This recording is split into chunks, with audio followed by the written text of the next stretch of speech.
running. Holy cow. Um, I think I need to grab one last thing. But I just like to thank everyone for being patient with me while I set up this stream. The past few months have been incredibly disorganized, and it's I don't know what else to call it. Call it one of those ADHD things or whatever the heck it's called these days. Because something's up. But yeah, we're going to get through this. My camera is going in and out of flux for some reason. I'm not sure why it's doing that. It'll be okay. It's going to be okay. So yeah, I'm Coaster. Hi, welcome to the stream. Hi, welcome to the stream. I'm very late with the stream. I am so sorry. That is like my signature thing. Just I work full time, so I do apologize. Um, I rushed home, got a shower, tried to clean up the best I could before stream. So I'd just like to welcome everyone to my little stream. My persona, of course, is Coaster. He's sitting up there on the ledge tonight because it is too bloody hot to fursuit in this room right now. This is my studio. You can take a little look around if you like. A little bit of look around the room.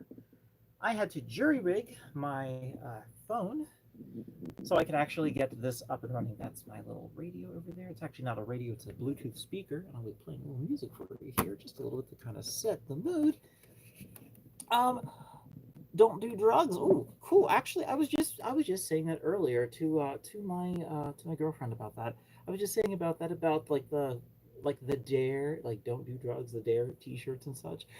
Because that's the thing about this stream. This is supposed to be talking about the upcoming Anthrocon furry music video that I'll be helping with. I do videography. I like to tell stories.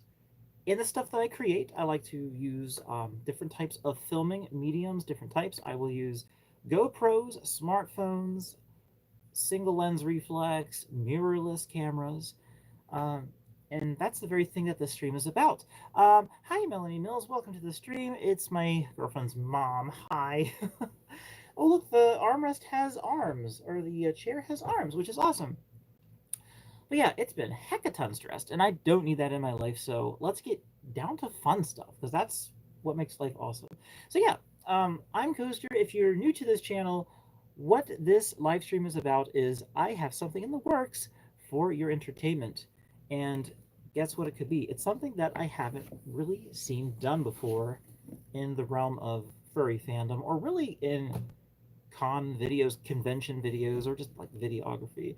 Now, I don't have the biggest budget in the world to pull this off, but I do have a few select items to help make this work. And that would be one of the things is I have a high 8 camera. Now, a high 8 camera is actually I have it right over here. Let me show you.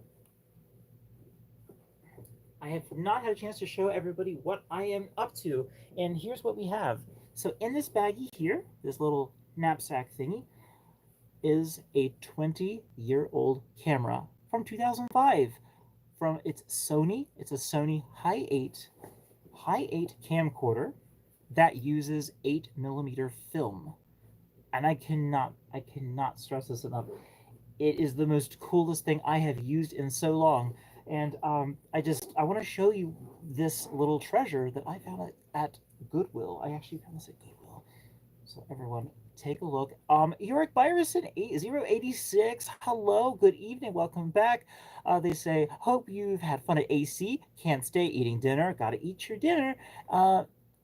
Eating dinner with family. Have fun and hope to catch you next time. Bye for now. I just appreciate you being here whenever I stream. Like you are like the most like consistent person that shows up. Even when I do like the tiny streams or just you're always there to leave a nice comment, and I appreciate that. Regardless if you drop a super chat or not, you're awesome. Thank you so much for doing that. Because it just helps, makes me feel like what I'm doing is worth it. But we have a camera to show, and I want you to take a look at this before you go eat your dinner. Really quick, this is the device. This, everyone, is the Sony Handycam 5.8. This model is called the CCD-TRV138 NTSC High 8. Holy cow, that's a mouthful. But this is it. This is my little gem, little treasure that I found at the Goodwill, and I paid $39. Well, technically it was $40, but still. Here's the thing. That wasn't just for the camera. That included the bag, that also included 5 high 8 tapes. There's 4 in there, 1 on the flap, the charger cable, the AV port, which allows me to take videos off of this camera and put them on a computer. Imagine that. You can actually do that. And what else is in here? The original strap, the original instruction booklet, 100% everything that goes with this camera is in the bag, and it's original. The batteries are too, and they work. They still hold a charge. Here's what those look like. I'll show you what those look like. Here's the batteries. But yeah, here is one of the batteries. It's a Sony. There you go. That is one of the original batteries for the High 8. It's a 2005 battery. The charger also says on it, it literally says like January 1st or January something. It's ridiculous how old this thing is. And it still works. That's the thing, is it still works. But yeah, like I was saying, this is the High 8 camera, and the dream is to capture the same type of energy, the same kind of spirit that the 1990s brought. Not just to myself, but to other members of furry fandom, and just whoever was alive during that time vibing in the 90s. Like, I'm a 90s kid. I was born in 91. Like, I was around in 1990, so technically I was around for the whole thing, but like birthday was 90 in 91. But yeah, that's all like the colors. Like, when's the last time you went to a McDonald's and saw a play place, or where you saw vibrant colors? When's the last time you saw a McDonald's that actually looked like a McDonald's and not like a prison? I guess, like solitary confinement. They're keeping the fries hostage. They're keeping the fries hostage. But yeah, everyone, let me show you really quick how this works. So, you've seen camcorders before. This is like the typical analog horror movie camera, and this camera is completely analog. Completely analog. Nothing on this is digital. I found out that the difference between digital and analog is digital means ones and zeros. That's how information is transferred. This is through signal, which is wave, electrical waveform. So that's basically how you get your sound and your visuals, and then the magnetic strip vibrates. Well, pulsates, I should say, not vibrates. Basically like emits the charge, the electrical charge, makes the imprint on the tape, and then of course that gets wound back into the spool, and then you have fresh tape in the front. Yeah, so let me just show you how this works really quick. But I will continue to monologue here while we get you a nice little update. So I have recorded, I went to Anthrocon 2025, filmed everything that I saw on this camera like this, with the eyepiece.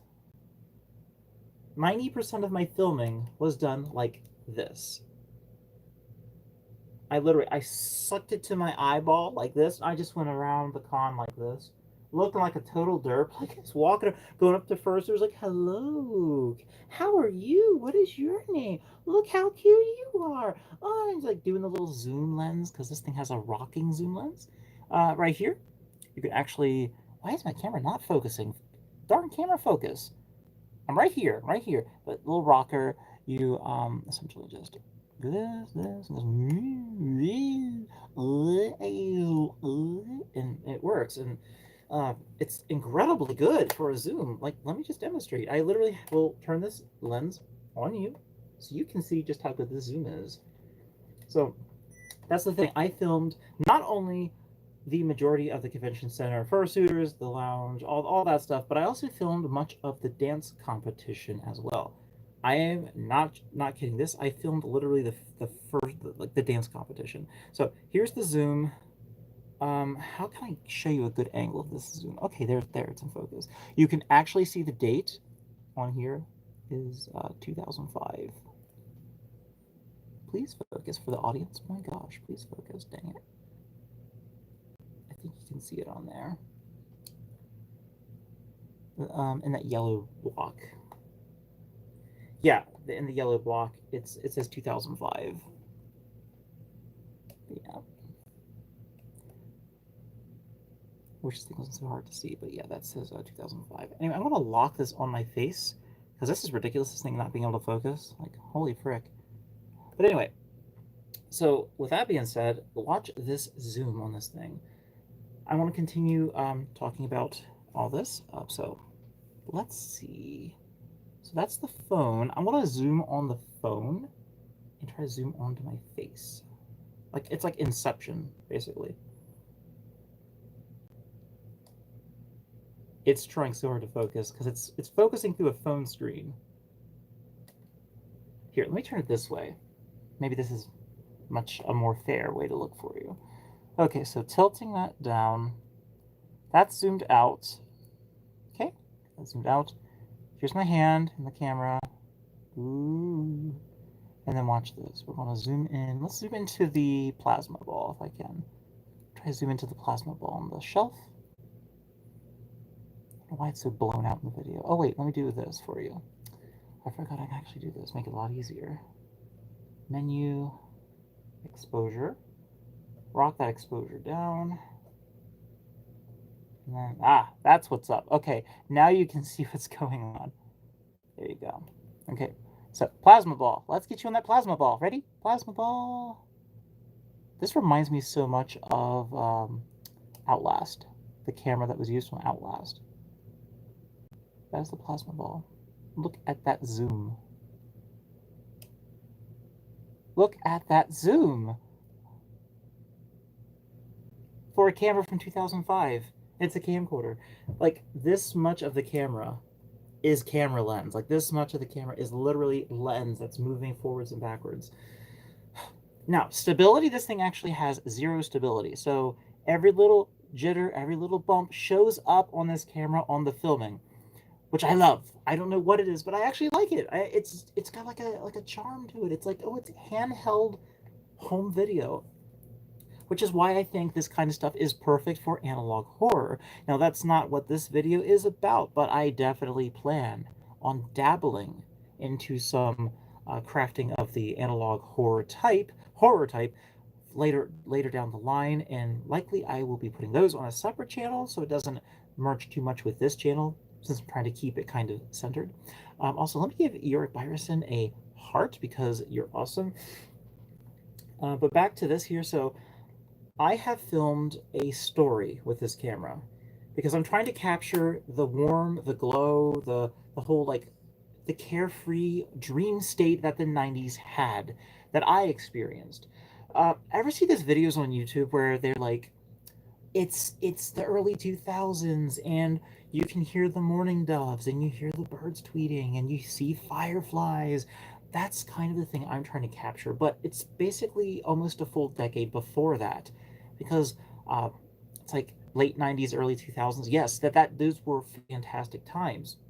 Mine is supposed to be the whole what's it called? The whole the scope I'm trying to go for this is mid to late 90s. I'm trying to keep it smack dab in the middle, and the camera, it being a 2005, it uses high 8 film, and that was around right smack dab in the middle of the 90s, and I think that's a perfect film to be using to capture that kind of energy.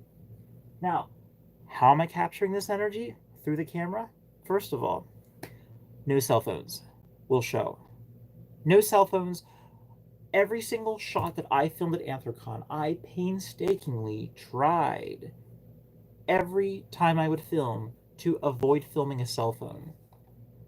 Anytime I would catch somebody whipping out a phone, I would immediately move the camera a little higher, a little to the left, or I would walk by quickly to get these beautiful cell phone free shots. No cell phones. So that's one of the difficult things about filming analog. If you're trying to what's it called, trying to emulate a different time period, and you're trying to do it in modern times, it's pretty difficult.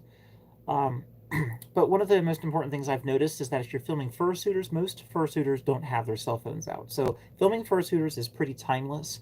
Even if the fursuiter is a modern fursuiter, that's not the point. It's the whole thing of like, if you didn't know that this fursuiter was a modern fursuiter, could you actually tell that this was from now or from the 90s? Because if we're looking at film that was basically like mainstream in the 90s. So that's basically what I'm talking about here. Like, I've already got so much of it filmed. But here's the thing, there is a intertwining story.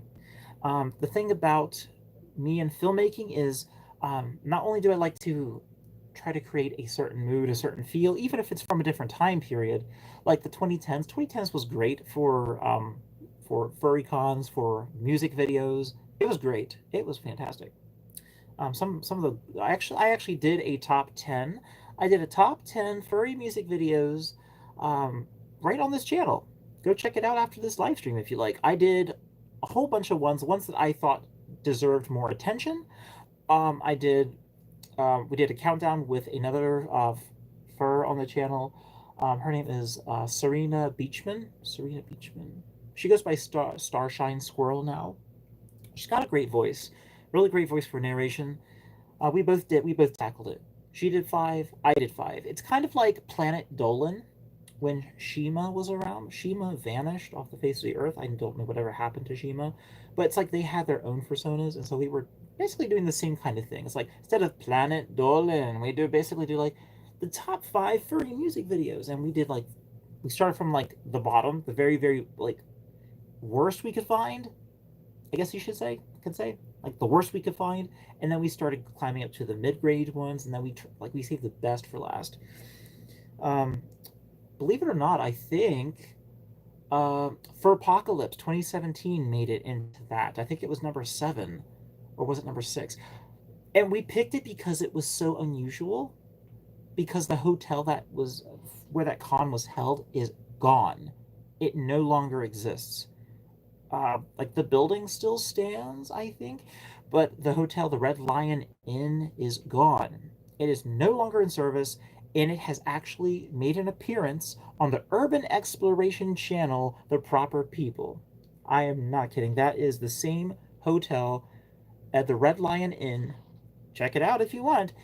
It's from The Proper People, and then check out For Apocalypse 2017, and you will see it's the same exact hotel. Drastically different. 2017, it's full of life, full of color, full of energy, and 3, 4 years later, it's completely destroyed, ransacked, vandalized. I just can't believe how quickly stuff falls into disrepair, and just it's crazy. So anyway, story. Story is key. Filming, if you don't have a story, it's not a film. It's not a movie. It's a videography. Um, if you are filming just objects with no real purpose, it's cinematography. I think that's how it goes. Videography is where you don't have a story. Cinematography is where you're just filming things like B-roll footage. You're just filming because you like to film things. And then if you're just shooting a camera and you aren't really having any direction at all, you're really just shooting a camera because someone else is telling you to shoot the camera, they're in charge, you're a cameraman. So I'm trying to bump this up just a little bit from videography. I'm trying to make it into a film. Not a documentary, not an action film. It's a music video, but I want it to have story. I want it to have story. Like Kiba Wolf. Kiba Wolf on YouTube makes some fantastic videography, but also films, like music video films that have a story. And they're great. They're emotionally impactful. They hold up well through time. They're great. I recommend their channel 100%. Kiba Wolf music videos. Goes to different cons. I actually met them in person. They're not super duper extroverted, but they make some great stuff. I definitely think they're awesome, and they're actually an inspiration of mine to want to create like that. But see, here's the thing. I thought to myself, in a world of everything with smartphones and everything being so polished and 8K, 12K video and like buttery smooth footage, let's go potato mode and see what happens. Let's go potato. Because I feel like potato is in. This is potato. Like this is basically a potato that shoots film. But it zooms, it's analog. It really is. And analog is in. Analog is back. Like I can't get over how much analog has burst upon this on the scene since 2020. Like since the pandemic, it just like people are just like, oh my goodness, this stuff's actually great. Because it just filming something with just actual film, it just has some. It's hard to explain. It's like you're almost like touching it. It's almost like you're touching it with your spirit, touching it with your soul, because it's not pixels. It's film. It's film grain. But yeah, let me get you filled in on the story. Also, um, I have a gold rock. Like literally, it's a piece of gold ore I got from California. So that's pretty cool. I think it's 144 grams of gold. It's not solid gold; it's gold ore. Yeah, it came from Lancaster County, California. So I thought that was cool. I want to unwrap it for you at some time. So some point I definitely will do that. But I'm getting sidetracked. Sorry. But yes, take a look over here. Right over here. Um, where the frick did it go? Oh, it's over here. Sorry. It's right over here. So, in case you were wondering, this movie has props. It has quite a lot of props. One of those being our trusted fursuit stuff. My girlfriend joined in on this too to make the story work. So I will go ahead and give you a rundown on the story. If you're not watching this live stream, you're not going to know the story until it posts, unless you're a Patreon member and you get early access. But it goes like this. So you see this? All this? It's paper. Okay, it's paper with a purpose. See that? See now? Do you see where this is going? You see where this is going? Okay, we're filming this in the 90s. This is supposed to be throwback. This is like, what a freaking awesome name for a title. Holy cow. Write that down. Throwback. Okay. Anyway, so paper airplanes. Now imagine a time before smartphones when the internet was at its infancy, and the only way you could really call people was through, if you were able to get one of those big bulky cell phones that had horrible signal, or you managed to snag a landline or a payphone. The only way you're messaging people is through letters, through the mail, snail mail, as you might hear it called. So the premise of the video is, what if we step back into a time where it was primitive ways of communication? I'll just call her Magic because that's who she is in the film. Magic the Snow Saber, which actually is in the on the post. I posted some pictures of us from Anthrocon. Check those out after the stream. It's in the community post. But here it is. They write a letter. At the beginning, I already have the song picked out. It's the song is going to be "Wildflowers" from Teen Spirit. Beautiful song. I think it works incredibly well for like pop, alternative type music. It has an 80s sound, but also has an early 2000s sound. It's perfect. It's perfect for that decade. So, beginning of the story, I have this boombox, which I actually got today. I will try to show that for you here in a moment. The boombox plays cassette tapes, not VHS tapes, not high 8 tapes, music cassette tapes. Here they are, right over here. So I went to of course I went to the Goodwill, like any normal human being or not human being. It depends on which side of the fursuit you're on. Depends. Yes, I purchased an absolute banger load of cassette tapes, audio cassette tapes. Now these actually have music on them, which is fine, but I like to use things that are vintage, because these are now considered vintage, as props. I like to use these as props to sell scenes, to make scenes feel more believable. Okay, so with that being said, these are brand new unopened cassette tapes. These are 90 minutes on each side, because you take the tape and you flip it, and then you get about 180 minutes of audio. 180 minutes. So why did I get these? Here's why. So the beginning of the video, we have a nice beautiful arc shot of a boombox, mid-90s boombox sitting on a park bench. It's not just any park bench, it's a very specific location. I matched the locations to match the frames that are from Anthrocon, because the beginning where the paper airplane gets thrown actually happens at Anthrocon at the Homewood Suites on the rooftop. Yes, we actually had a beautiful balcony type area on top of the Homewood Suites. So if you're in Anthrocon and you need a good place, if you're at Pittsburgh rather, and you're attending Anthrocon or you're there for any other reason, it's a nice hotel. It's nice. It's not super close to the convention center, but it's maybe a good 2 blocks away. Maybe it's not bad, not really that bad at all. But at the top has a rooftop. So Magic is going to write me a letter, and the letter says, I actually have it here. It says here, says, "Dear Coaster, it's been a long time. Come meet me at Anthrocon. I'll be waiting.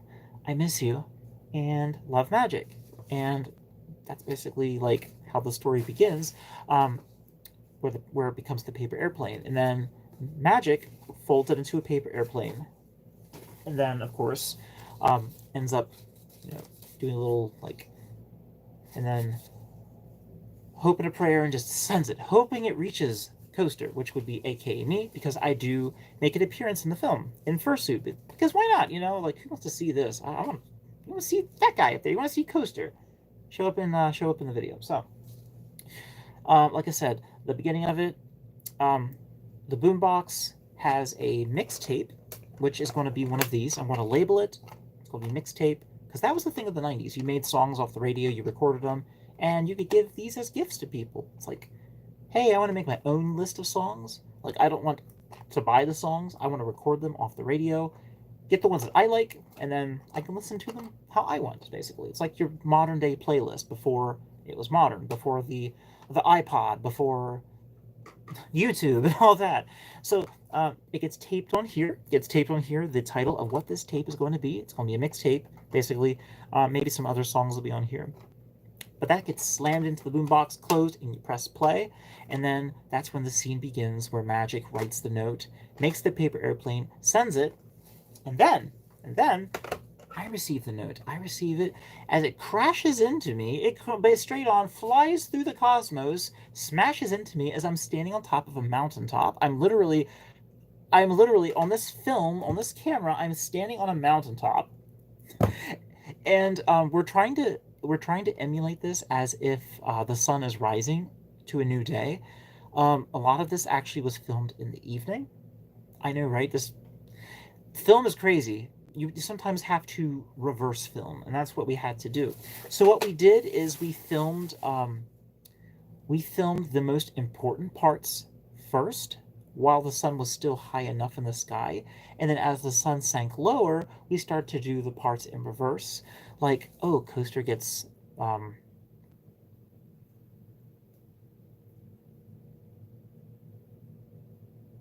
was that? Did either of you see that? Oh,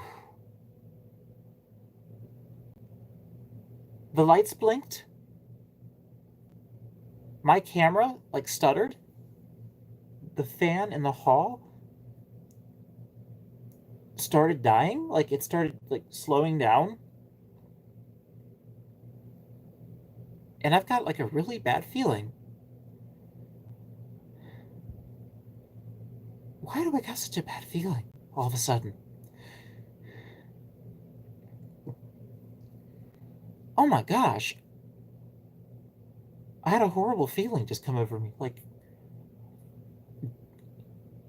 something evil just came into the room. Oh my gosh. That's silly, isn't it?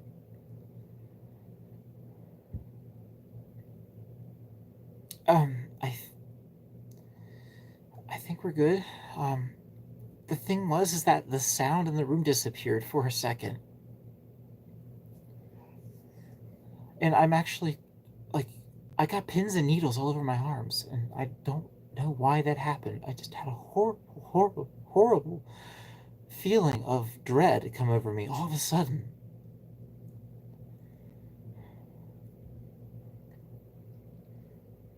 What the frick was that? All right, it's gone now. Whatever the frick that was.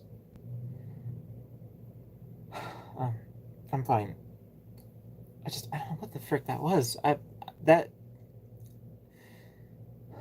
that has happened before, but it's never happened when I've been doing live streams, I had a really bad feeling, just like a dark, heavy shadow just came across the room, and it just made me feel really, really bad.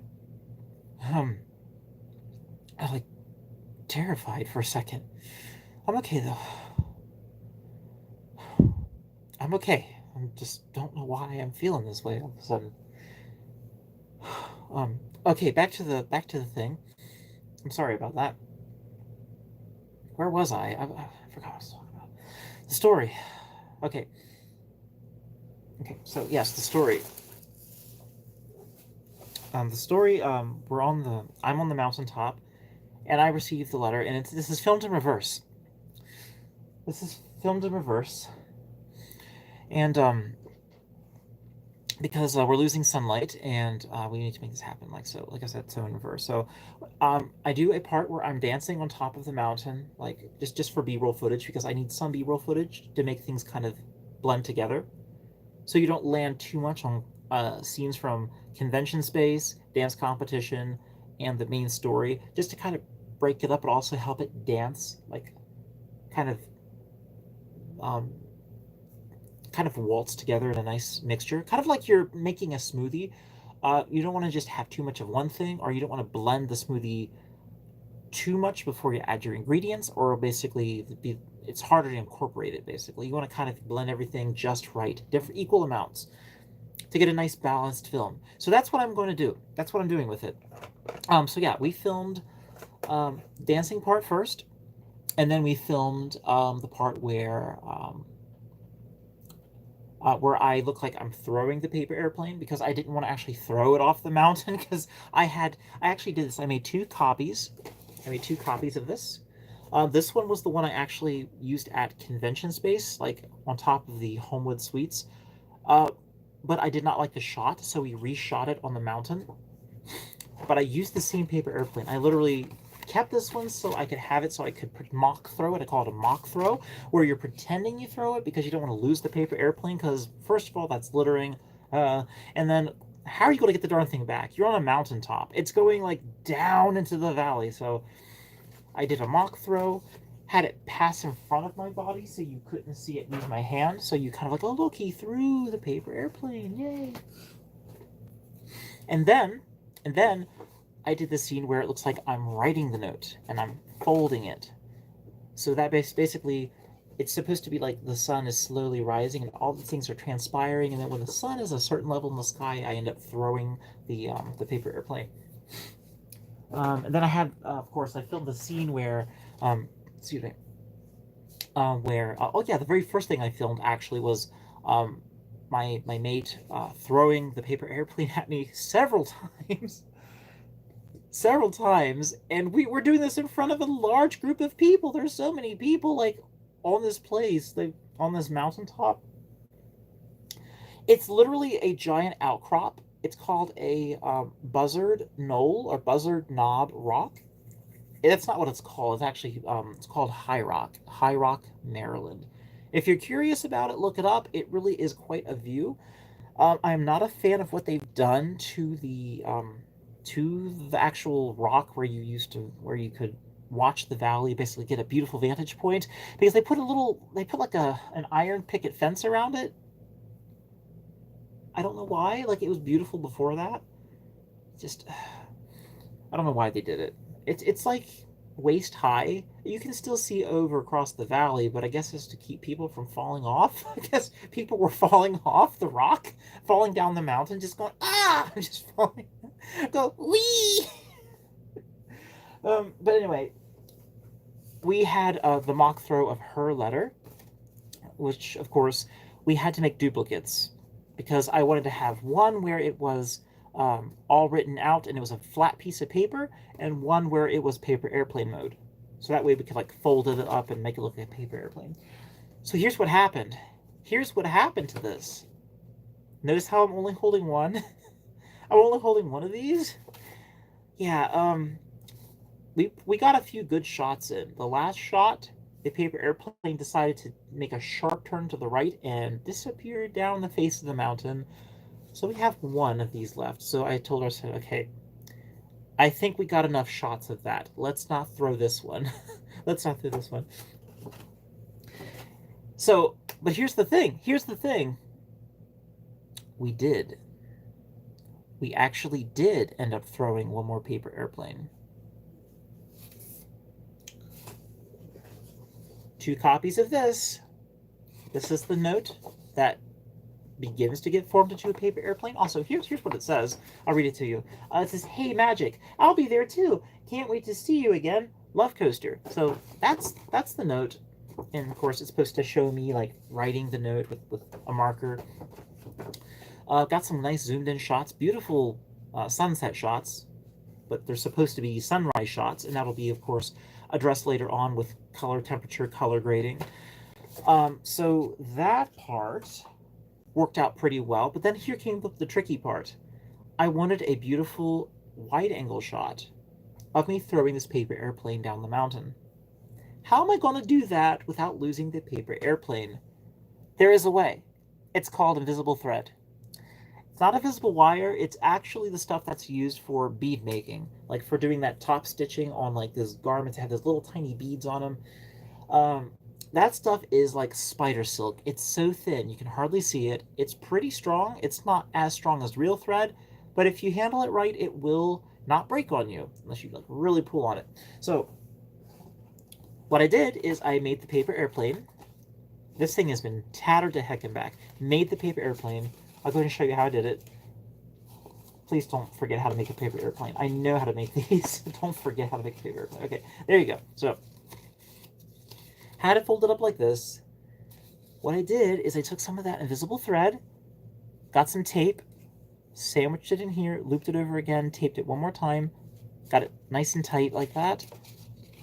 Took a nice, like, I'm talking like 20-foot long section of invisible thread, wrapped part of it around my wrist, and had my girlfriend film the nice wide angle shots, had some close-up shots of me holding the letter, like looking to the dawn, like looking, because this is it, I'm about to send this, I hope it finds magic, I hope it finds the person, and then wide angle shot, I launch it into the beyond, I launch it into the distance, and it literally flies. It flies out across the mountain, it flies. And then it suddenly stops dead flight and drops because of the string, which is actually really funny if you actually watch the video, because it's just like, look at this beautiful paper airplane, it's free, gonk. No, it just drops. So yeah, this is one of the little cinema tricks of getting something back when you throw it. Just tie a string to it and then just reel it back in. We did like 4 or 5 shots until we were finally satisfied that we had enough good shots. That string got tangled around my hand paws, and I couldn't get it off, so we had to cut it off. But we did get the shots we needed, which was awesome. I'm going to continue on with the story a little bit more. I'm not going to spoil everything for you, because, you know, I'm not really spoiling it. I'm just telling you the plot, basically the plot. Spoiling it would be like, hey, here's the raw video. Here, go ahead and watch it now. No, I'm not doing that. I'm probably going to do that for like a little, like some clips for my like my Patreon page and such.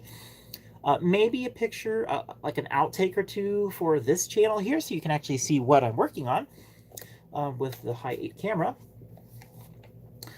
But yes, so the rest of the story is, of course, we receive each other's letters, and I respond as, "Oh, I'm coming to Anthrocon. I'm going to see you. Can't wait to see you soon." Type letter, and then we get some beautiful B-roll footage, which I'm actually not. I haven't filmed yet. This next piece I haven't filmed it yet, but I have the script all ready to go. I know someone that has a classic pickup truck. It's a historic pickup truck. And what I'm going to be doing is, I have this thing called a gimbal. It's over here. I'll show you what that is. Some of you that are watching this may already know what a gimbal is. So I will show you what I have. Here you go, everybody. This is my gimbal. So yeah, this is my gimbal. What this allows you to do is get super smooth, buttery footage, if that's what you're looking for. Now, that sounds really contrasty to what I just said earlier about me wanting to use a handheld type style shake like camera for that natural analog camera shake. And that's where this comes in. See, this is to film the pickup truck while it's driving, because I and my significant other will be in one vehicle, and then my friend, who is also a fur, will be in the pickup truck. And this is going to be shot in the late evening. I'd love to shoot in the morning, but we're going to have to shoot for the evening. And I will mount this camera on the gimbal. Sounds crazy. This camera weighs 2.2 pounds. Your average mirrorless camera weighs about like 1.4 to 1.6. And then with extra attachments can be right around 2.5 to 3 pounds. This gimbal can support 4.4 pounds maximum before it starts suffering some motor stabilization issues. Now, I know it does work. I haven't balanced it properly yet because this is a height 8 camera, so every time you add something or take something away, you have to rebalance this, which is kind of a pain. And that's why I did most of my shooting also handheld, because handheld you don't have to balance anything. You just hold it and film. But I'm filming the truck, and I want those shots to be smooth. I want it to be like driving, like you're like filming a car video, like introducing the new 2025, like that kind of thing, the 2025 Toyota Tundra, like so. And you got this camera shots, and like the car's up here, and then you have the drift away shot, and you got that nice fisheye look as the car's closer or farther back. It's like with fuel economy of 50 miles per gallon and hybrid performance and the JP Power Association, that kind of stuff. And yeah, we're not doing all that commercial type stuff, but we are going to try to get some of those buttery smooth, like epic shots. And we're going to do it at dusk, because that's when the sky is the warmest, and we're going to do it when it's slightly overcast.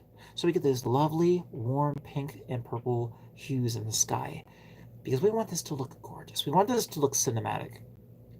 Now, all of this is not going to look cinematic, and that's totally fine. I am totally fine for that, because the derpiness, or basically the I'm gonna call it the grittiness of this will make it feel more genuine, like it actually was shot in the 90s, because the truck is a 1990 Ford pickup.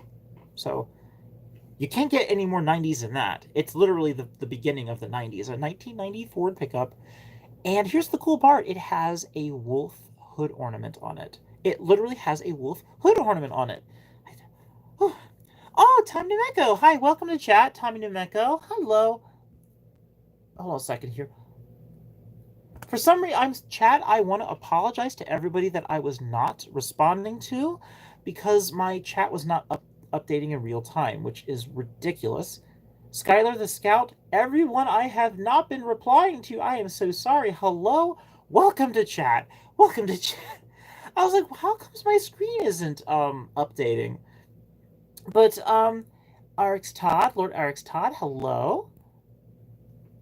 Maybe it's Ariz Todd. Maybe I'm mispronouncing it. I do apologize. A Johnson, everyone, I am so sorry for not responding to your comments. I was like, why is it not moving? I thought chat was just dead. I thought like chat's not moving at all.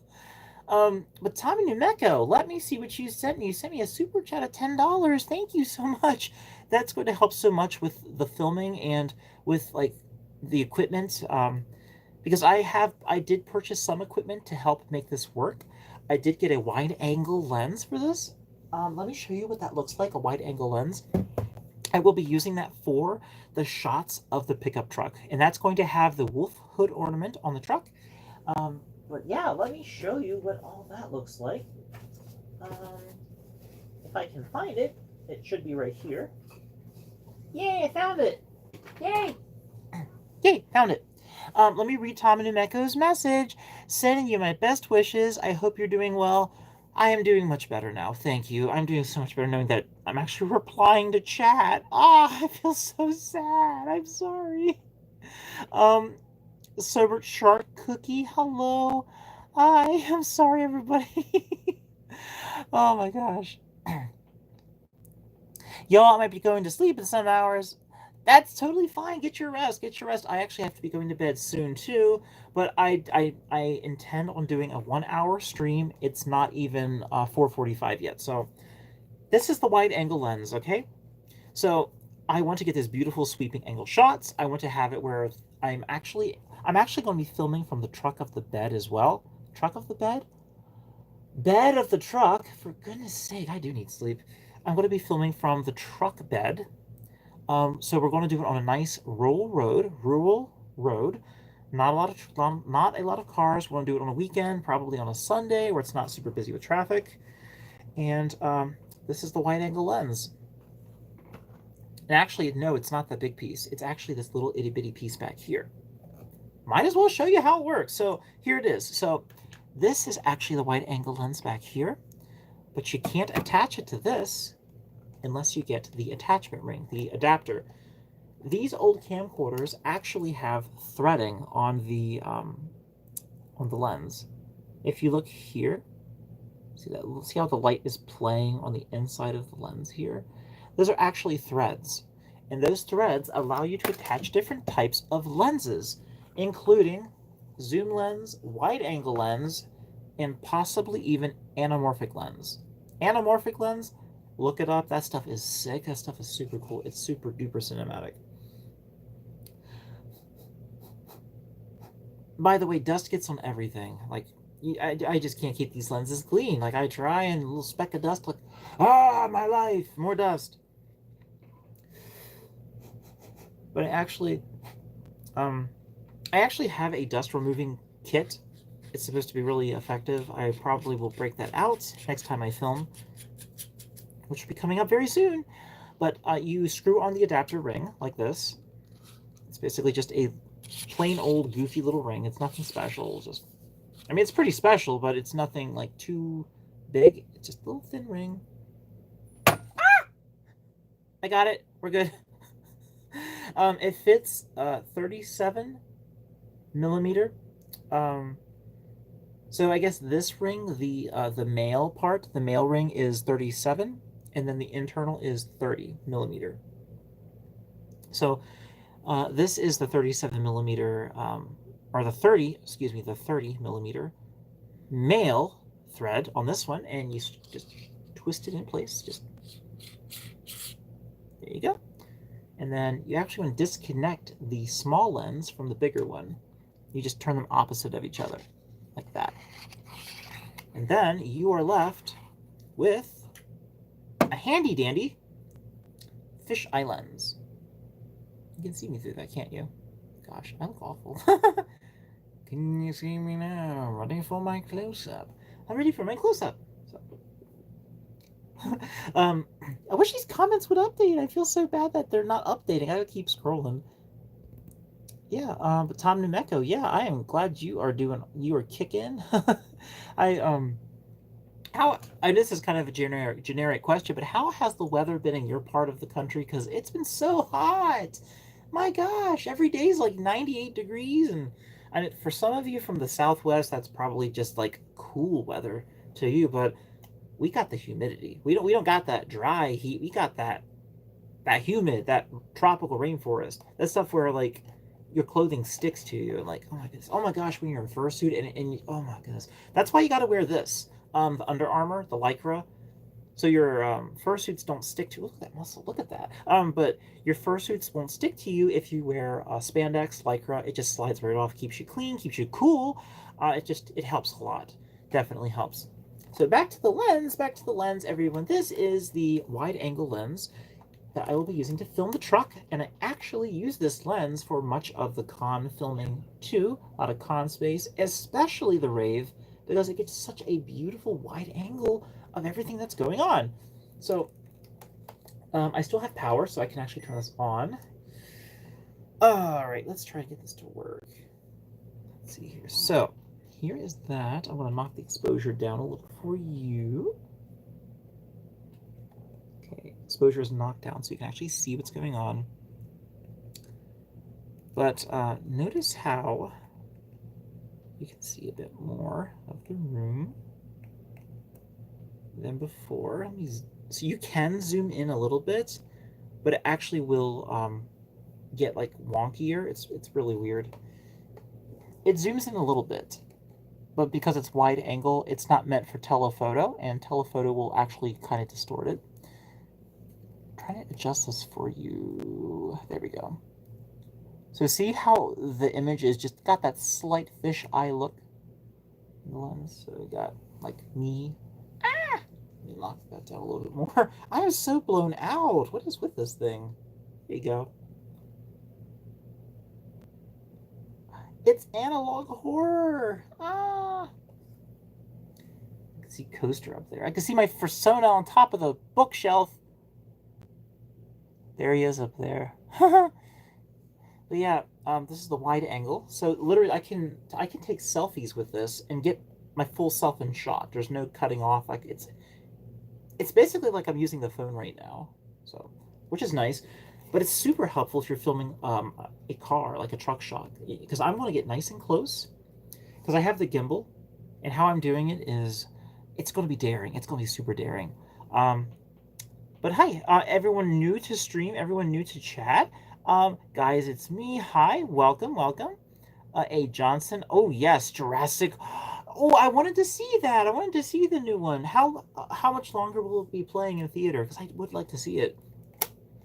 I was at Anthrocon. I couldn't watch it because I was having fun at Anthrocon. So I was filming, having fun. But like I was saying, for this, that little piece that was the back end actually can still act like a lens cap, so you can just smack that right on. And then the original lens cap will just dangle here. But I'm going to attach it to the gimbal, balance this, hang out the back passenger window, leaning out of the car, holding out my arms and filming this like an absolute maniac while my girlfriend drives me down the road, probably like 30 or 40 miles an hour, nothing too fast.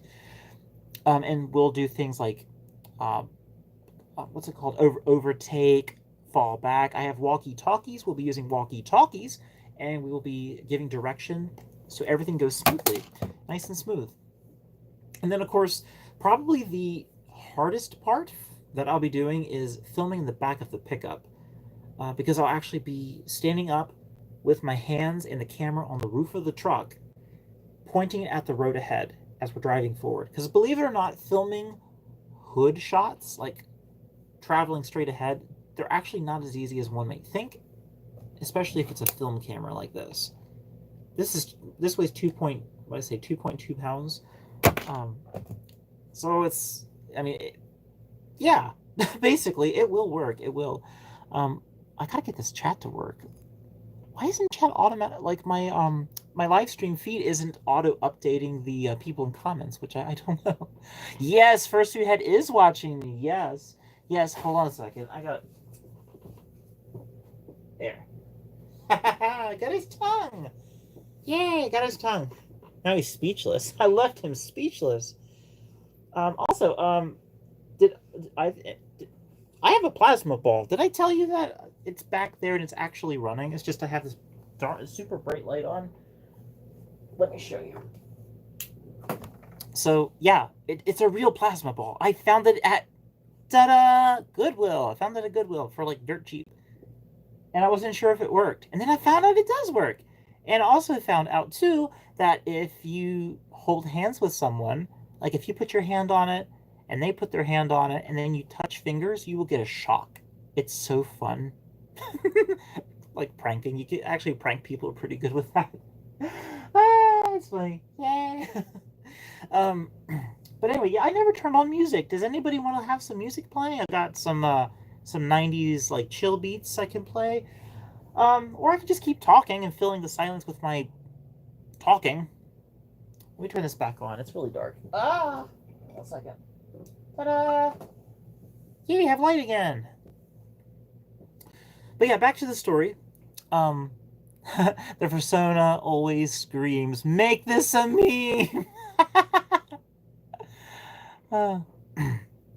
Hey, Coaster Art Stream, when? Rose Gold Spoon, when? Well, first of all, I want to give you a little update of what's been going on around here. There was almost 3 months of unemployment. So, yeah. yeah, there literally was months and months of unemployment because my significant other got let go from their job, and I had to do uh, a lot of overtime, and very little time to create, which actually crushed me a lot, burned me out, like maybe incredibly discouraged. So I feel like this is kind of like a breakout, like I'm breaking back out into creating with the first big project. And I know with everything being so touch and go and everything push and shove, and I'm like pulled everywhere. Like it's like I have all these things I want to do for you. I have all of these projects, all these ideas that I genuinely want to do, and then I'm like, I have no energy at the end of the day. I work. I don't know if I told everyone, but I do work at Amazon because they're basically they have a monopoly on a lot of jobs right now, but it does help pay the bills. I work 12-hour shifts. So yeah, I do. I work a bit, and then I pick up overtime. But now that my significant other is working again, they actually got employed, which I'm so happy about. I'm more than relieved than you can imagine.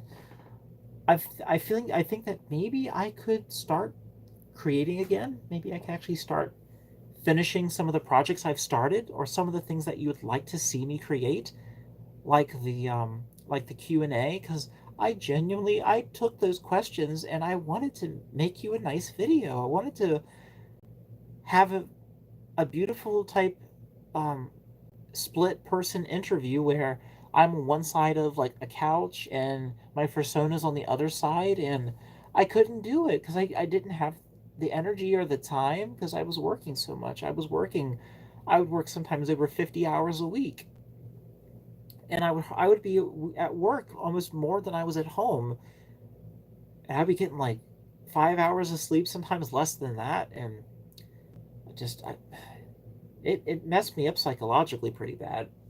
But I'm hoping this changes. I hope this is a new start, and I don't have to do that anymore. I hope I can create and actually follow my passions of what I like to do, and that's create films. I like to create videos and stuff, and I will promise you that I will get that done. The Q&A. I just needed some time to get my life together because I needed someone to talk to. I didn't know who to talk to because, like I said, my significant other, they were down and out, and I just didn't want to pile my worries and concerns on them, so I didn't have really anyone to talk to. So I would put a little post explaining what's going on because I just didn't have time to really live stream or do anything else. But I'm hoping that changes now because Coaster's got his tongue back. So yay! Get your tongue in there. Ah, there it is. Yay! You can talk again. So yeah, but little backlog story on that. That was freaking rough. Trying to trying to act like everything's okay and try to keep up with all the other content creators that are kicking out content like several times a day. Like there's just so many content creators that I'm just like I can't be like them. Like they're just on top of their game. They have merch, they got stickers, they're making a video sometimes 2 3 times a day. I'm like I don't have that kind of raw time and energy to put into that. Just but look, there she is. There's the significant little other. Yeah, there you go. Skylar is talking Hey, almost passed out with a fry in my mouth. to. Yeah, but the thing is though, like the whole thing of like why didn't like I reach out? The thing is though, I do reach out, but I don't know really what to say. I don't really know how to say these kind of things without making her, Fen, without making her feel like she without making her feel terrible about herself. I guess that's more of like type thing is like how do you say something delicately but also get the point across that if you're trying to reach out to, I guess, your fans, your audience, but you're also not trying to seem like you're just out begging for money, that you're just not like, it's like, oh yeah, they want money from us, but they're not making any content. Like, huh, they must just want our money. They really don't care about us. They don't make any videos, and they have been putting our names in the videos that they have made because they're YouTube Shorts, and YouTube Shorts is it there's not enough really space to put those kind of things in there. I mean, like, I guess in like the description and maybe the title or something, but I do try to put those when I do community post. I will try to reference my followers, my fans with that. But anyway, what I'm trying to say is, all in all, I have reached out, but I haven't been direct because I didn't want everyone to feel like I was failing, that I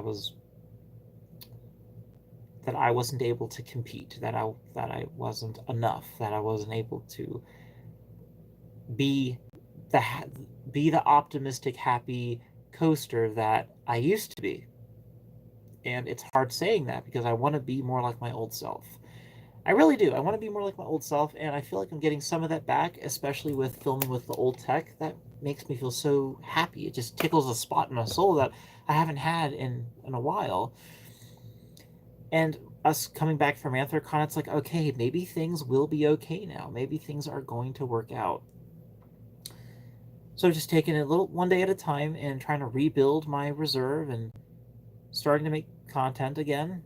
I have a bunch of YouTube shorts on this phone right now that I'm going to be uploading throughout, I guess, throughout the week, next week now at this point, because it's what is it, almost Sunday morning. But yeah, let me go ahead and read some more of your comments because the my phone is so old, it's just not. Yeah. Memes of geography. I found my basement. What are your me? I'm a lake. What are you? I'm a lake. Memes of geography. I guess I would be. Hmm. I would be a hollow. I would be a hollow, because it's actually what my legal name means. Because like of course, you know how the fur tuber Majira Strawberry, how their real name is Kyle Summers. Well, that also happens to be my first name is Kyle. So, and that actually means it's Gaelic, and it actually means a narrow mountain pass or a hollow. A hollow is a shallow depression in a wooded area of land. Typically, like, let's say you're going through the woods and then the ground kind of drops off and you got like this ravine, but it's like a depression in the earth and it's got trees and everything surrounding it. And that's basically what a hollow is. You've heard of the legend of Sleepy Hollow. There it is. I'm there. I am the Sleepy Hollow. Yay. You know, Skylar, I actually would like to take you up on us hanging out sometime. I actually would, because we still got to have that cafe, the cafe date, tea, coffee, whatever we're having. We need to do that. Are you free anytime this week? Because my I think I will have some time off. I think after later in the week, basically later in the week. Early part of the week, I'm pretty tied up, but probably maybe something around Friday or Saturday, possibly. I think that could work. Because we've talked about it so much, and then we're just like, we never meet, we never met up yet. But yeah, I'm sorry, I'm kind of hanging off the side of the camera. I'm trying to not block the little person down there. The little people. I'm a little people. You're a little people, yay! I'm a little people. Of course. Mm-hmm. 5'1.5". Too small. um. Yeah. Oh, also, Brigadiro Wolf. Hello, hello. I'm trying very hard to scroll through chat so I'm not missing anyone's comments here. Charlie's Tiger says hi. Hello, Charlie Tiger. Hi. Yeah. Welcome to the little stream here. I'm just recapping on the stuff of what's going on in making this 1990s themed furry music video, which like I said, we are in the middle of filming. We're almost done. We've got like probably like 80% of it completely filmed. It's all on literal film, 8mm film, and I just need to digitize it. I need to bring it over to my computer, which I have found a way to do it, which is awesome. Once that little attachment arrives in the mail, I will be able to transfer all of that over to my computer, and then we will be off to editing, and I'll be sharing some behind the scenes highlights, those kind of things. Those kind of things with like my Patreon supporters, like to get early access and behind the scenes stuff, and my regular supporters, the ones that do not pay, will also get some outtakes and some basically like, hey, look how the progress is going. Look how this is going. Um, Speaking of progress, do you think you could bring up the boombox, please? Yeah. I want to show you all something incredible. As soon as my mate gets finished there. But moving on with the story, because I never did finish the story, I gotta go ahead and get this through to you. So, the whole thing about the pickup truck, I'll be, like I said, filming it, hanging out the back window of my vehicle, filming the pickup truck, a 1990s Ford pickup truck, and then there will be some shots where I am in the back of the pickup truck with the camera on top of the roof, and I'll be filming the road and those kind of things, the countryside going by. Excuse me. We'll do it on a nice empty road so we don't have any run-ins with any concerned citizens, basically. Yeah, so, and then of course we're going to have different outcuts from, not outcuts, but different clips and film pieces from Anthrocon, all those different pieces, like, like the boop, I call it the boop filter, or the boop transition. Some people call it boop cam. I'm not saying B-O-O-B, I'm saying B-O-O-P, such as boop, like you tapping a fursuiter on the nose. It's called booping the nose, and you can do that with your camera. And I did get a few. I did get a few camera boops, and if you use them in a transition, I call them boop transitions.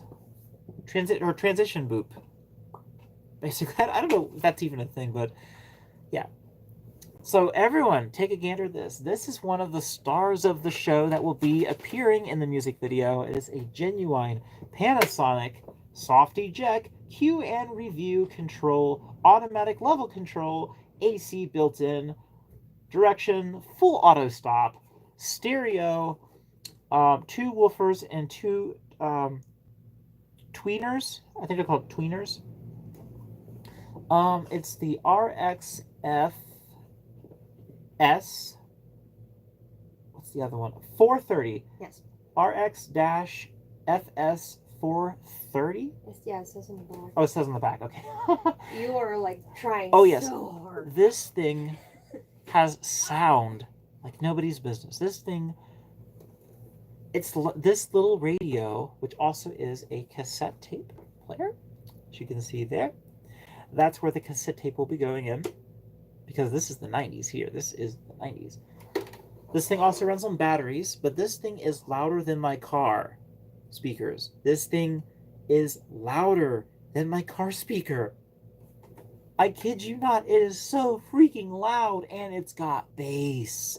I mean, bass, like really, really bass. Very bassy.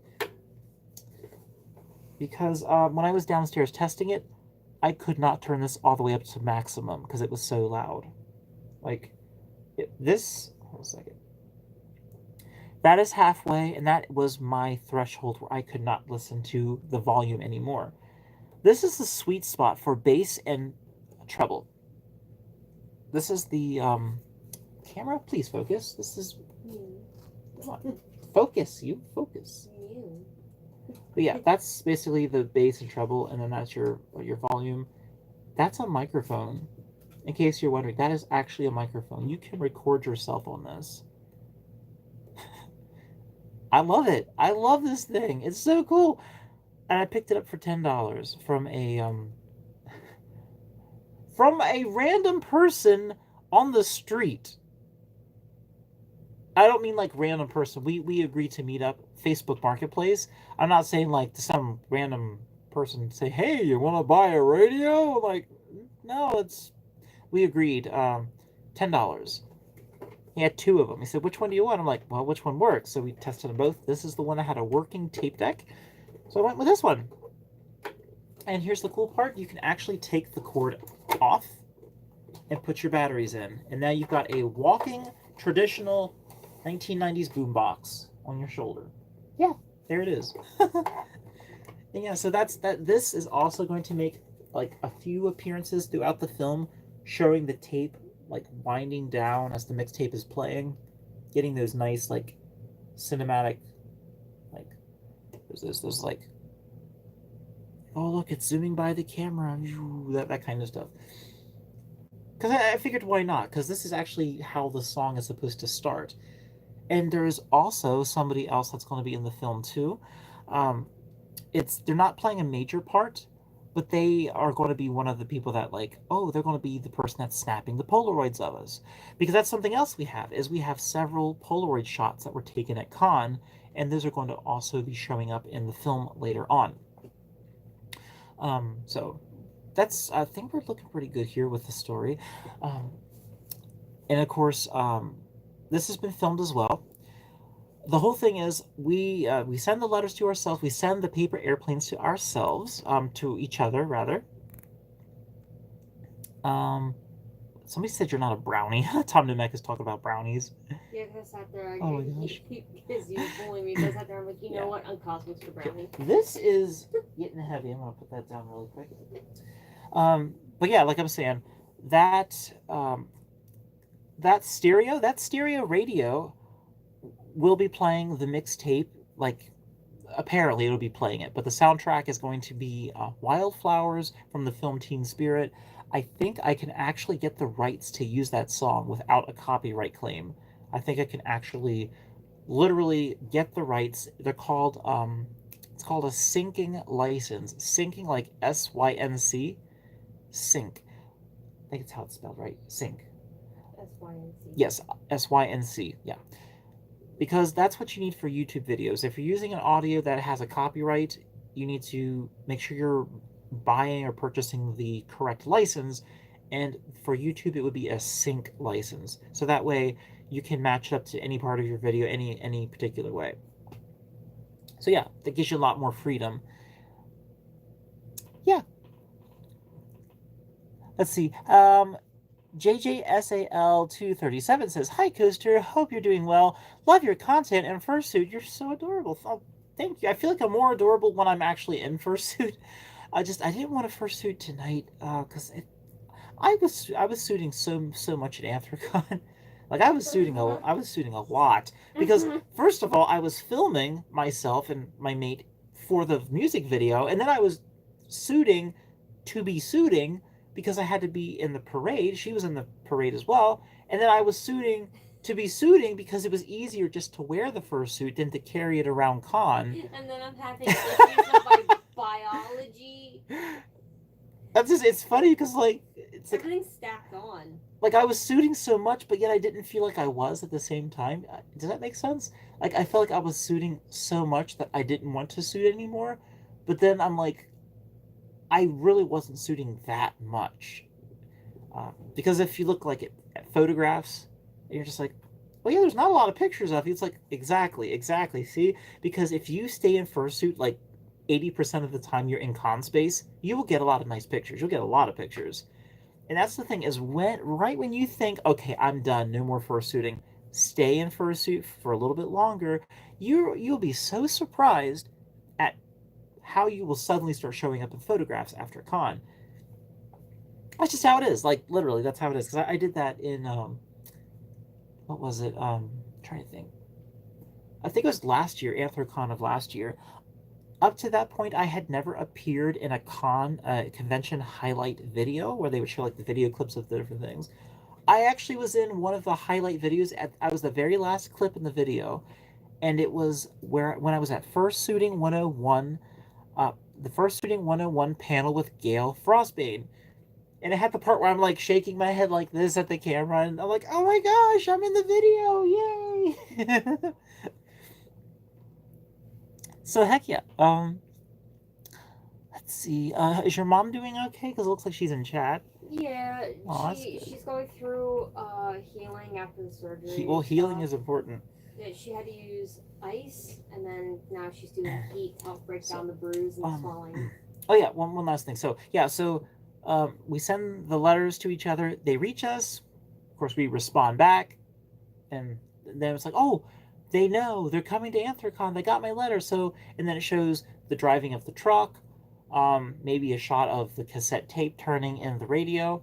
Maybe one more shot of the truck, then of the road, and then we get transition shots of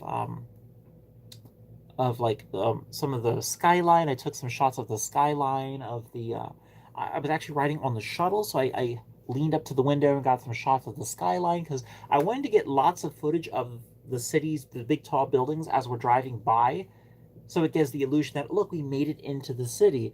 I think I got enough footage. If not, I'll figure out something. I definitely will figure out something. And then we have the shots where um, I'm basically like walking around con space and I'm looking for magic. So I go through the dealer's den and I'm running around looking to see where she's at. I also film a shot of her doing the same thing. But in between all of that, we have con highlights. We have footage of dance competition. We have footage of the fursuiters. We have footage of all the different stuff going on, all the shenanigans, all the hugging, the nose booping. That's going on while our story is going on. So you get the 1990s feel of the convention highlights, you get our story, and then you have the third person story, which is um, the person that's been helping, basically, that's going to help us with the Polaroid later on. So basically, here's how it goes. So we get some shots of us, we're looking for each other. We got some con stuff. It's like this basically supposed to be like, look, we're going throughout the convention. All this stuff is happening in the meantime. And then in the meantime, these two are still looking for each other. And then we got a shot of me going up the escalator. I can't find her. Got a shot of her going down an escalator. She can't find me. And then we get to a point where we actually make it to the glass elevator. We have this freaking amazing glass, completely made of glass elevator that takes you to the top of the David Lawrence Convention Center. Now, this thing is tall. It's, what is it, 4 stories high? I think. It's at least 4 stories high. Glass elevator that leads outside. It's an outside glass elevator. And I'm like, wow, that's so cool. So we got this beautiful shot where each of us, we did this for each of us. We have these shots where we go into the elevator, we turn around, face the camera, and the door closes like this. And then we have a shot of like us slowly ascending up into the ceiling, up to the next level. We did it for each of us. She did a shot of me, I did a shot of myself, and it's basically like, oh look, they're finally on the right path. They're going in the same kind of elevator. They're going to the top. They're both going up. And then it shows me making it to the rooftop, and I'm running, and I make it to the balcony. I make it to the very top of the convention center, and I'm looking out across the city, across the bridges, across the rivers. Just the vastness of the open sky is around, and she's not there. Magic's not there, and I'm starting like we're doing like that panic, like that kind of like, where are they at? Like, I can't find them. We're doing like that kind of like that confused wonder type shot, and then I go over to the railing, and then I just give one final look, and then I'm just like, oh, she's not here. That type of like defeat. It's like I wanted to meet them. It's ever had that happen at a con or any kind of really event, any larger event where you want to hang out with somebody and you can't quite seem to find them, or they're not able to because they're doing something else, that kind of thing. That's basically what's happening here. I didn't go into tons of detail about that because that's, interpret it in your own way at that point. Yes, exactly, the concept. Yeah, I like that. Um, um, see, sober shark cookie. You can type whatever you like as long as you're being chill. I'm divulging a little story for you how this is supposed to go. So anyway, so yeah, I get the thing. I'm up at the railing, and I just hang my head like she's not here. Um, and I'm going to do a transition because I filmed this scene twice. Because the first time I filmed it, I loved the sunset shot. something about it I didn't like. What was it? I forgot what it was. Something about it didn't land right. Um, I think it was because we didn't get the chance to film the paper airplanes during the sunset, and so I was just going to do a pickup footage later on. But what I decided to do instead, is I give me a second. What I do? So yeah, I filmed the part where I'm like at the railing, and I'm like, oh no, she's not here. I'm sad. Um, I also filmed it at the sunset. It was actually a different railing, but literally, it's the railings are the same at the convention center. They're very similar. So that will get overlaid, and it will fade into the other one. And when that fade happens, it's going to give the illusion that the sun is setting, that I was there for a while, and it's almost nighttime, and she still hasn't shown up. And of course, it's got me leaning on the railing, and then you just see her. That you see her off to the right. You just see her kind of off. She's just within frame, but she's kind of a distance away. And I'm there at the railing, and I'm like, I take out one piece of white paper and I write on there, "Where are you?" And I draw a sad face and like tear eye, very sad, like my very sad face on the. I actually have it right here. Where's the sad face? Here it is. Basically, here it is. It says, "Where are you?" And there's the little sad face at the bottom, broken heart, because Coaster was looking forward to hanging out with Magic. They literally traversed across the lands and to get to Pittsburgh, to get to Anthrocon, and they're running around like chickens with their heads cut off, and they still couldn't find each other. But Coaster sends the letter. Coaster sends the paper airplane. Not really sure if they'll ever get, not sure if they'll actually get back. And then he's about ready to give up and just kind of well, it's done now. They're never showing up, and then this happens. Guess what happens? Can you guess what happens? This is what happens. So, Coaster's about oh man, they're gone. They're not here. Wah, wah, wah. I am failing miserably at folding this. Gosh. Okay. So anyway, this is what happens. You even have hand paws on. Oh yeah. By the way, I folded paper airplanes with hand paws on. Don't try that at home. It's hard. But yeah, as Coaster's about ready to give up and just head back downstairs, this paper airplane hits him right in the chest, and he catches it. Somehow I caught this in fursuit with hand paws. Several attempts were made, and one of these attempts actually the letter ended up going off the balcony. It was teetering on the edge, about to fall 4 stories to the ground below. It was teetering, and I got it back. Oh, okay. Also, I did. Oh, you did. Yeah. Well, actually, I got it back away from the edge, and then you retrieved it from under the railing. Yes. Yes. So it's both of us. Yes, we both got it back. But basically, this letter hits Coaster. He's like, "What the?" And he opens it up, and what's inside? But this. It says, "I'm right here."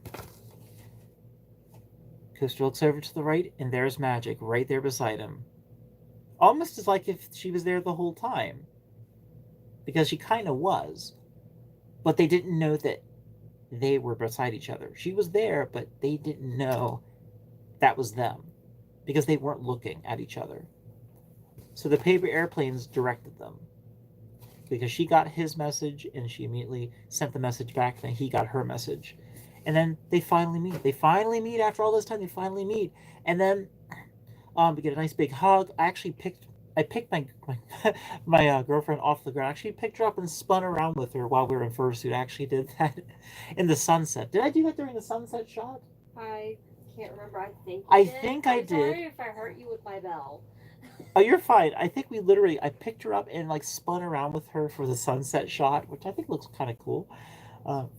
And then we go back to more con footage and shots of us together, shots of us watching the fireworks together. Because there were so many people in the balcony, I couldn't just set up I didn't bring a tripod. Stupid idea. I didn't bring a tripod. So I'm holding out the camera like this.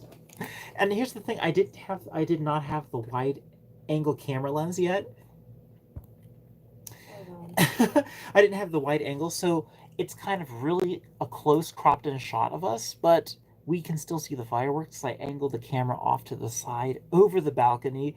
I'm holding this camera with one hand, a hand paw, no less, out over the balcony like this, and we're both trying to get our faces in the shot. We're going, ah! And it worked. It did work.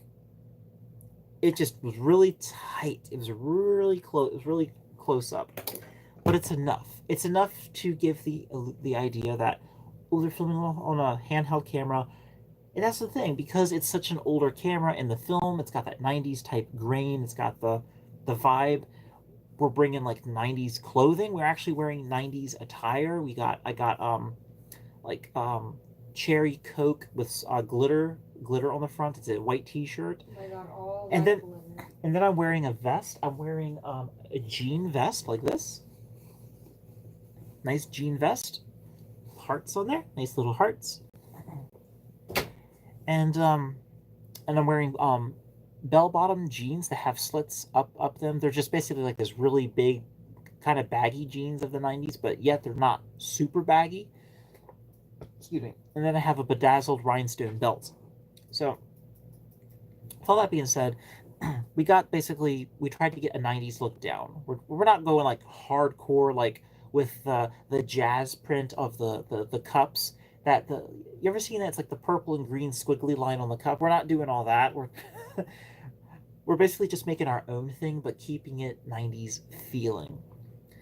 And with that being said, since if you had a home video and you're filming in the '90s, your home video isn't going to be super smooth because that's just not how it was back then. If you're filming on this kind of camera, you're not going to get buttery smooth, no shake footage. And I'm okay with that. I think that adds charm to the film. Yeah, I think that adds a lot of charm. And then, of course, we are doing our thing. We're going around con space together. We're looking at a telescope together. There's a telescope on the rooftop. We're doing all this kind of stuff.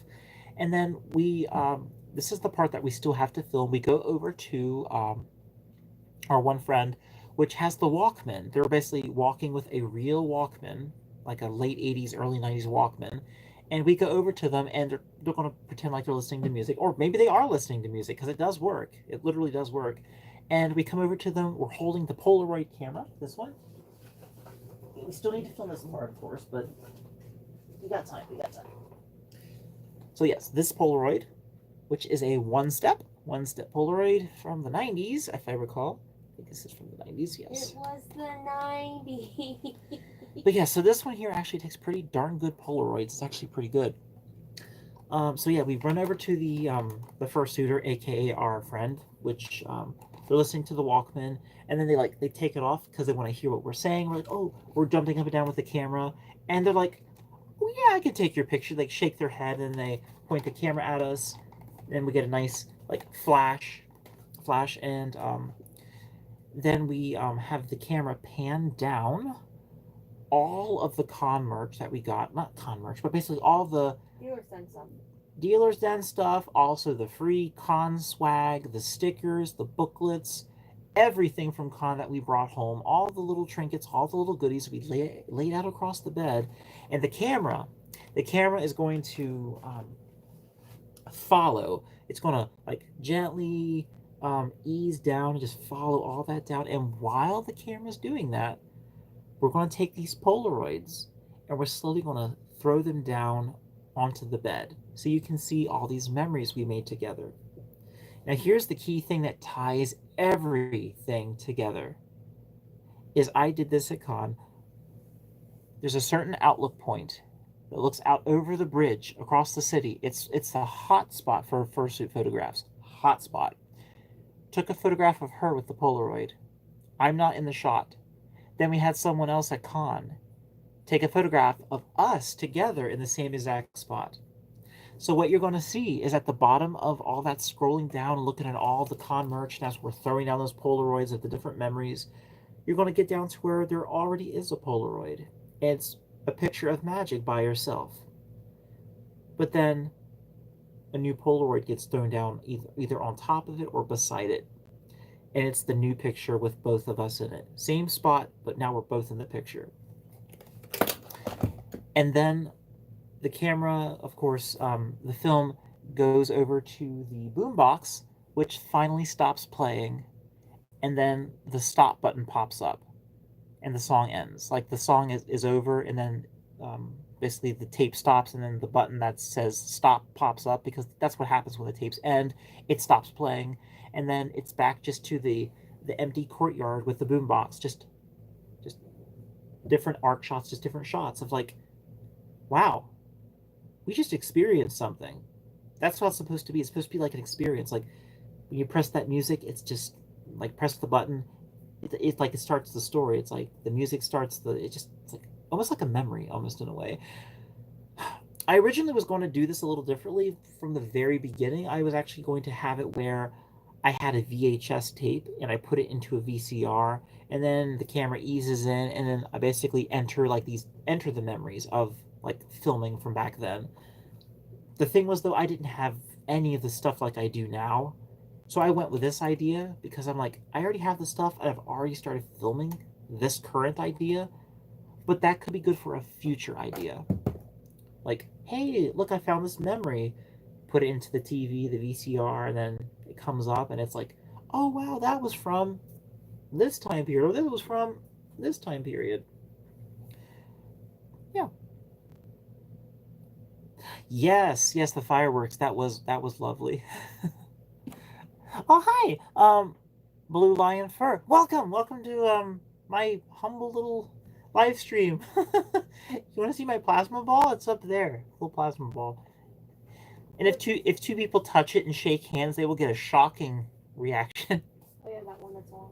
Yes, it's actually on. I'm never doing that again. See, there it is. I'm never doing that You again. should. No. Shock therapy. No. Good. Shock therapy is good. Look, I like shock therapy. Not like that though. That does not feel pleasant. I just like the one time that happened. Like the one time that happened, I know. you were so confused. Well, because I smelled ozone. I didn't understand what I was smelling. Like, what is that? I literally smelled ozone because we were getting shocked. We were getting like low key electrocuted. We're like, oh, that tickles. I just like the fact like you're just like, what is that? I was like, Chloe shocked me. Shocking, isn't it? And you're just sitting there, you're just like, what? It's like, yeah. How does it work? Here, do it this way. But yeah, like I said, that is the idea. Here's the thing too, with films like this, I cannot write scripts. I have tried to no end.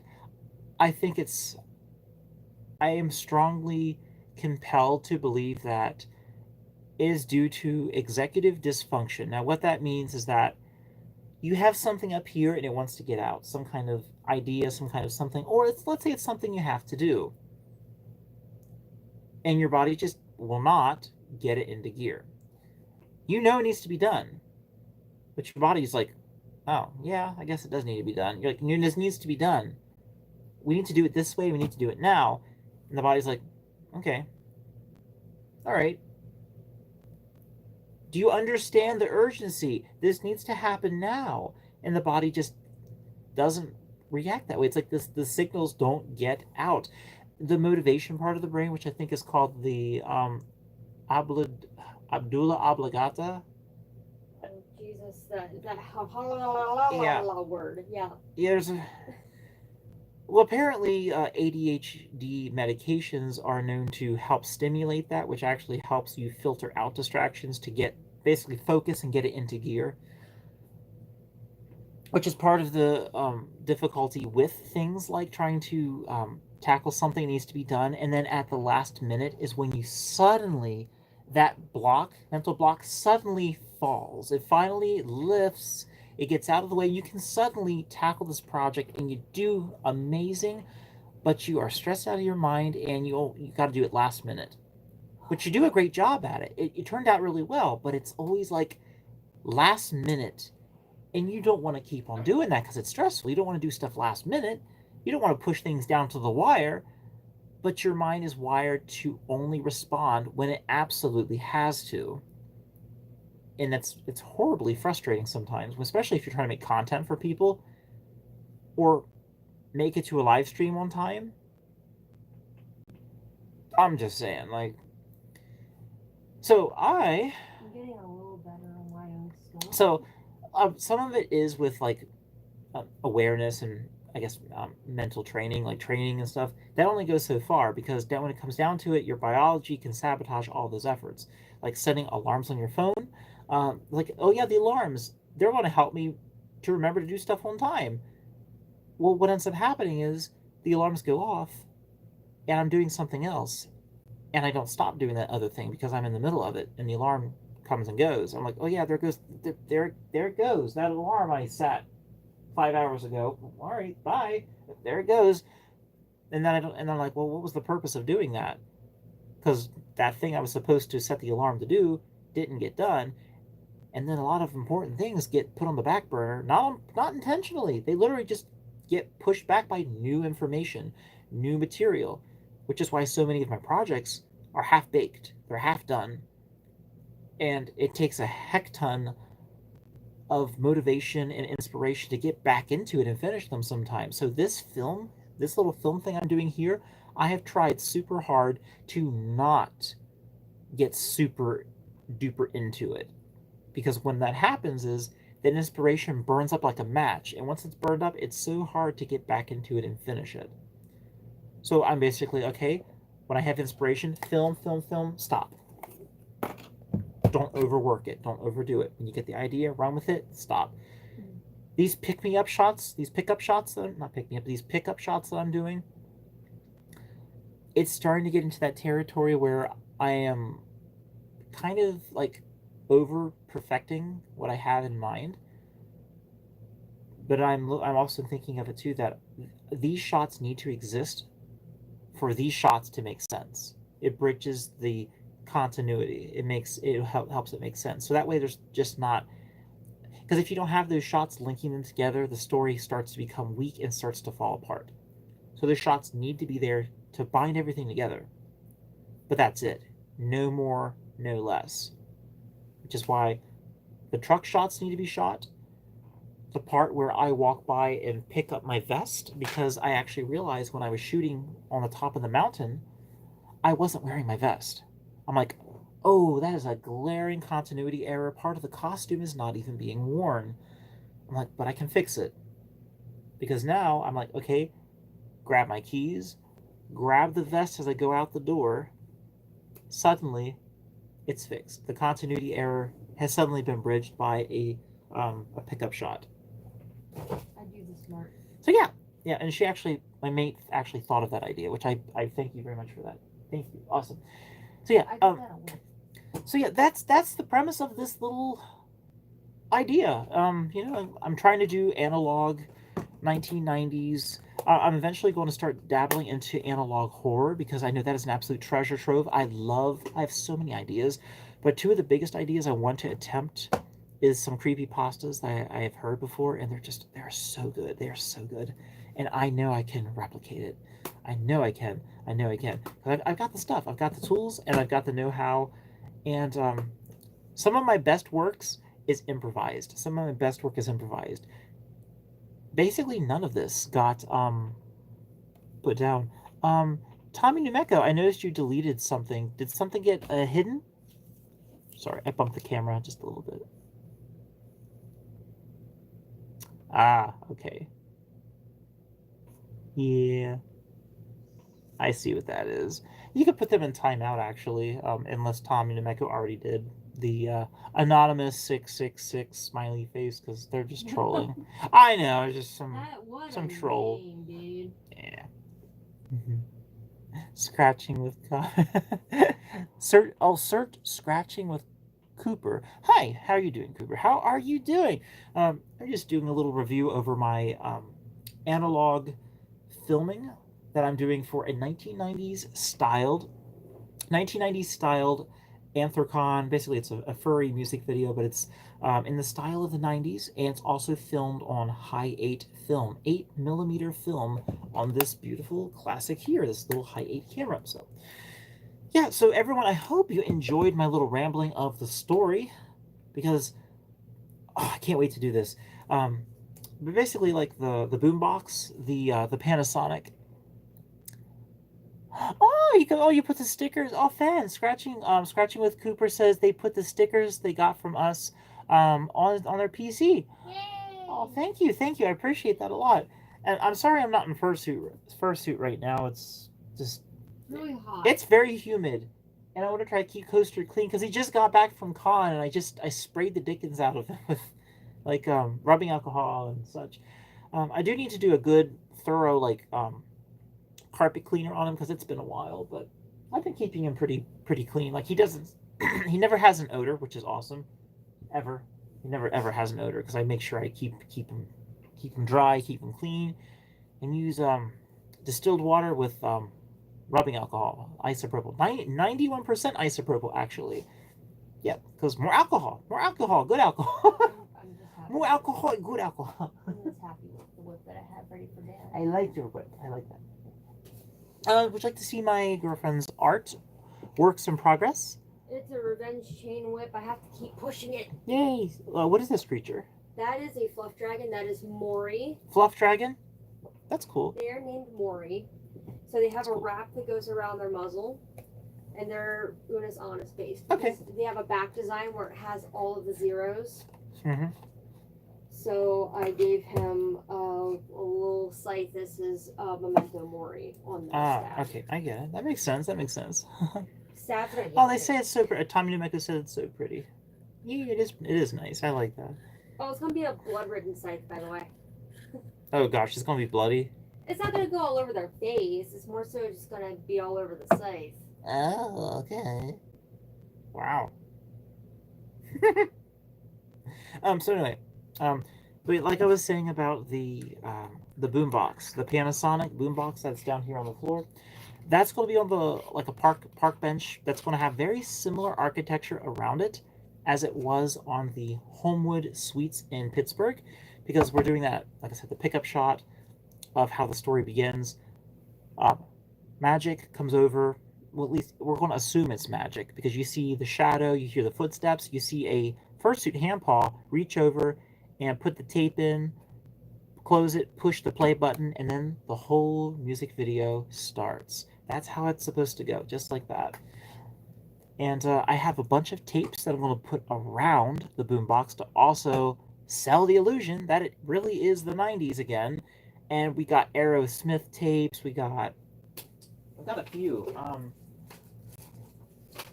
Here they are. Let me show you really quick what we have. So many. They gave me buku amounts of cassette tapes from the Goodwill. $2 a pack. Some are $3 a pack. I did get some classics because you can't live without some of the classics. Oh my gosh. Some of these, it says these were our songs, the late 1930s. Dear gosh. Let me find you some more modern music. Got Frank Sinatra, that's good. But there are some Aerosmith tracks in here. Let me find it. Where's it at? Trying to find it. All the Best, The Love and Spoonful. I don't know what that means. Aerosmith, here it is. It says, what the heck is that? Anyway, Aerosmith, Rock in a Hard Place. We have that. So I thought that would help sell the illusion that it is the 90s, and some of the tapes that are sitting around the boombox are some songs that either we have already listened to or are going to be listening to. It's like, oh look, they have some good taste in some music or something. Yes, that was the thing. Pencil, popsicle stick too. If they would come, like, sometimes the cassette players would eat the tapes, and that was such a pain. You had to basically like had all this little thin strips of film, and you had to like wind it back up. Yeah, but we have this Nico Hanging Gardens. I'm not sure who that is. Nico Hanging Gardens. It's I feel like a lot of this is from the 80s, a lot of these tracks. But hey, we still listen to the 80s today, so that's how you know it was good. So if you're listening to the 80s and the 90s, I don't think that's a problem at all. I think it works totally fine. What the heck is this? Ooh, this is 1991. This one. Fen, who is this? I can't see. Matarasu? Let me see. Matarasu. Let me see. There you go, it's the bottom, very bottom tape. It's Matarasu? Is that how you say it? Anyway. That's okay. It looks interesting. That font is making it hard for me to Steve understand. Wynn. We got Spin Doctors. I don't know who Spin Doctors is. These are some old titles. The Specialist. The remixes. We have Let It Rock, Best of Georgia Satellites. Dream Command from Fire on the Moon. Look at that! Look, we literally look at these old tapes.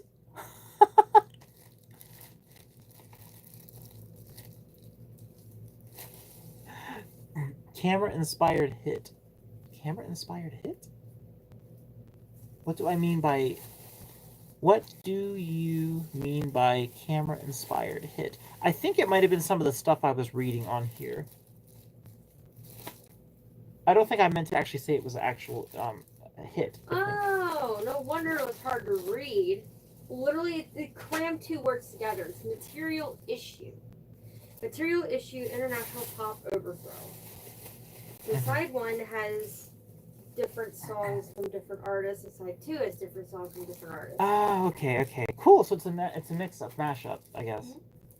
Mm-hmm. Here's some more tapes. This one here is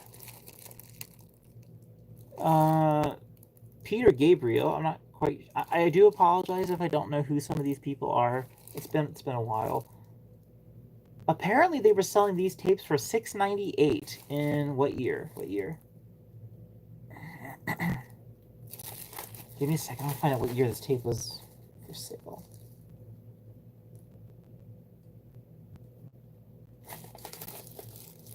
I could just take them out of the bags, I guess. I don't want to rip the bags open just yet. Yeah, so this one had to release on February 5th, 1991. Hey, Ben. There's literally a tape here. It's called Psychedelic Furs. Oh God. Literally, it's right here. I will show you. That definitely needs to make it into the music video. It literally right there by my fingy. Psychedelic Furs. Who would have thought? Like, what the heck? I need to actually listen to some of these. Like, they're all open, so no worries. I'm not like breaking the blister pack or anything. These are all already opened. They're in amazing condition. They're in really good shape. And then I have another Aerosmith on here. It's called Aerosmith Get a Grip. Get a Grip. Oh, what year was that? What year was that one? Oh, let me see. Come on, what year was that? I'll show you that one. I forgot to show you. Here you go. Aerosmith Get a Grip. It's the bottom one there. I'm telling you, there's some pretty cool stuff. No, I gotta play it. You know something? I could play it right now, but I might get a copyright claim on the video. I don't know. Do you think we get a copyright claim if I played it for just like a second or two? April 1993. Which one? Get a Grip. Oh, cool. Oh, sweet. So this Aerosmith track was released in April 9th? April 1993. April 1993. So that literally is in the 90s. It is. Perfect. This is perfect. Oh my gosh, that's so cool. Gosh, that's amazing. It's the blues and hard rock style. Ooh, that actually might be kind of nice to listen to, actually. I don't know if you'd be able to handle Steven Tyler, though. I don't know. And then, more of these. Unopened. Now, these are actually unopened. Can you tell this is the 80s into the 90s by the color? Can you tell? Ben, can you tell? No, really? No. I don't think it's got enough color. I think it needs more color. It needs more glitter. That's cool, though. That is so sick. Yeah. like one of his famous ones. It's the one where Kratos is jumping off the cliff. It's, sing with me, sing for a year, sing the pain for a tear. I don't know the whole thing, but that's Dream that. on. Dream on. That's it. That's it. Oh, Brain had to do a think. which track is that on? Is it on one of these? Oh, that'd be so cool if it was. Gosh, that like Aerosmith is meme quality at this point. It's legendary meme quality. Oh yeah, scratching with Cooper. Yeah, you haven't seen your face. I thought you would look different. Um, I do look different when I have a clean shaven face. I normally don't let my facial hair grow out like this.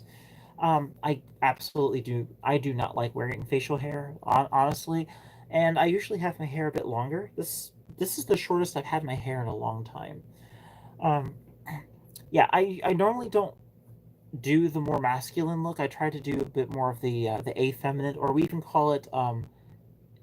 I've even been looking into the term of trans feminine, which is not the same as transgender. It's not the same. It's basically where you try to express your more feminine side through like your clothing, how you your mannerisms, but you're not trying to change your gender. You're not trying to be trans. You're not trying to like, oh, I'm not happy with my male pronouns and all this. I want to be the other. It's not like that. It's more of like I just want to be a bit more on the feminine side and feel comfortable by either like waxing, shaping my face, or wearing more feminine clothing. Because actually, this I think this shirt I'm wearing is actually a woman's jacket, isn't it? I don't know. It's more of a shirt from Tap Out. Tap Out. It's a Tap Out WWE. I think it's WWE. So that's actually men's. Is it a men's? Okay. Yeah. It feels great. It wears really nice. Yeah, but occasionally I like to like delve into the more like feminine type sides of stuff. And like I said, I usually have more like clean shaven and not this. Because I love skincare. I like to take care of my teeth. Like to pamper myself, but life doesn't allow me to do that very much. So I just kind of got to roll with it and just wear the facial hair, get through with my work week, and then on my days off, I'm like I can finally get rid of this and be more myself. More so. Yes. Mm-hmm. Yes. It came out in 1973. What's it? Dream On. Dream On. Okay. Okay. Was that heavy metal by any chance, or was heavy metal not quite there yet? You said Dream On came out in 1973. Yeah. Goodness, man. June 27th, 1973. Man, that's 52 years old. Yeah. Aerosmith's Dream On is 52 years old. My He gosh. was only 17 when he sang it. Are you serious? Yeah. He was only 17 when It was the the early boy bands. It was the early boy bands. Oh God. Yeah. But anyway, if you don't care for the facial hair, I totally respect that. I'm not wearing it because I like to wear it. She likes it sometimes. Sometimes. But I like whenever you're comfortable with yourself. That's what I prefer. Thank you. Oh, and also, fun fact about the lyrics, he finished this when he was 14. So this was before he ever sang it. That's cool. That's really cool. But chat, I've actually been pondering this for a while now. I was thinking to myself, should I bleach my hair white? Should I go platinum? Should I just do it? Like, I've always admired the attire, the whole Jack Frost, like white hair, like perfect white teeth. Jack Frost from Rise of the Guardians, like that was like my favorite character, and I thought like I'd love to wear that type look with the frosty white hair because when before he became Jack Frost, it reminded me of myself, like my younger self. He kind of had that look, the white, like the wide eyes and the whole like, wow, like. But yeah, so I think that's really the whole scope of this live stream. I wanted to give you an idea of where this channel is going with this project. I wanted to connect with you because I appreciate you all very much, and I didn't want to keep on leaving everybody in the dark because when you're feeling like down in the dumps and you're feeling either depressed or you feel like you're lost, you don't know what you're doing, it's really difficult. It's insurmountably, monumentally difficult to try to reach out to people and update them, because you're trying to conjure up enough strength just to get out of bed and face the world, and then you got on top of that try to make some kind of a coherent sentence to convey how you feel to people that you are already worried have already lost faith in you, or are going to, or will kind of like leave. And that's the thing. Even Jacksepticeye has said that too, about like he's had concerns and fears that if people don't think he's funny enough, or if he doesn't post enough, or if he doesn't say something a certain way, that they're going to leave. They're going to leave. And he said that's actually absolutely nonsense. And I think he's right to some degree. I mean, obviously, if you aren't posting anything, people aren't going to engage, interact. So you do need to keep the coals hot. You got to keep them. You got to keep stirring the coals, or nothing's really going to grow. And I'd like to get to a point where I don't have to keep doing this starting from a dead stop every time I start making content. It's like I make content and then I completely stop. And then I say, oh, well, I got this stuff coming up. It's coming up. It's coming up. And then it doesn't come up. And then I just basically like, well, remember that stuff Hassab was doing? Well, I got this instead. So it's, I don't want to yo-yo my audience around, because that upsets me. That really just, yeah, because I'm like, oh man, I can't keep a promise. I can't trust myself. And yeah, but once, um, like I said, a lot of this craziness we've been dealing with like the unemployment type issues, I think things are going to get back where they should be, because that's no fun. Like trying to make ends meet, trying to act like everything's okay, and everything's not okay, because you're down to your like last few $100s, and it's been months, and you can't find work, and nobody's like hiring you, because like I'm employed. It's just um, yeah, the job I was working at, they there was some mess ups with papers and such, and they weren't they how you say that, they ran out of grace. They ran out of grace, and they just basically canned my girlfriend, and I was like, yeah, couldn't even appeal it, which was ridiculous. It was a medical reason, and they're just like, well, you didn't do it within the timeline, within the grace period. We're like, oh yeah. Um, Apparently my live stream disconnected and reconnected, so at least we're still alive. But I do need to go ahead and get going, everyone. I just wanted to say thank you all so very much for listening to my little plot about the film that is nearly finished, and there is going to be more happening in the future. I will keep you posted on that. Don't forget to hit the bell, because you're not going to know about this stuff unless you hit the bell. Oh, Rusty! Oh my gosh! Hi! I was just about to end the stream. Oh my gosh! Oh, Rusty! Hi! How you doing? Oh, Rusty! You're just like, oh, wait a minute. It was great seeing you.